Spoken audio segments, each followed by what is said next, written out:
Hello viewers, after long time అండి. చిక్కుడుకాయ recipe. చిక్కుడుకాయలని ఒలుచుకొని ముక్కల్ని శుభ్రంగా వాష్ చేసుకున్నాక కుక్కర్లో వేసి 3 విజిల్స్ రానిచ్చానండి.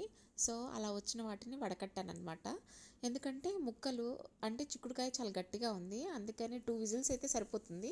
బట్ నేను 3 విజిల్స్ రానిచ్చి పోపు పెట్టుకున్నాక తాలింపు గింజలు, కరివేపాకు అన్నీ వేసిన తర్వాత కొంచెం ఆనియన్, 2 పచ్చిమిర్చి వేసాను. ఇక్కడ అందులోకి ఉల్లికారం అంటాం కదా, అది రెడీ చేసుకుంటున్నాను. ఉల్లిపాయ ముక్కలు, 4 వెల్లుల్లి, జీలకర్ర, కరివేపాకు, 2 స్పూన్ల కారం అండి. మన స్పైసీగా తినేవాళ్ళైతే ఇంకొంచెం ఎక్కువ వేసుకోండి, రొటీన్గా చెప్పేదే నేను అది. సో ఈ కారం రెడీ చేసుకుంటున్నాను అనమాట. సో తాలింపులు ఈ కారం కూడా యాడ్ చేసేసానండి. యాక్చువల్లీ నేను టమోటాతో వండను, అది స్వీట్గా ఉంటుంది, నాకు నచ్చదు. ఇలా చేసుకుంటానమాట. ఇంకా చాలా విధాలుగా చేసుకోవచ్చు, కొబ్బరి వేసుకోవచ్చు, ఎన్ని విధాలుగా చేసుకోవచ్చు చిక్కుడుకాయ కూరని. చిక్కుడుకాయ కూరకి ఒక పొడుపు కథ ఉందండి, మీకు తెలుసా? చిక్కుల్లో ఉన్న కాయే చిక్కుడుకాయ అంట.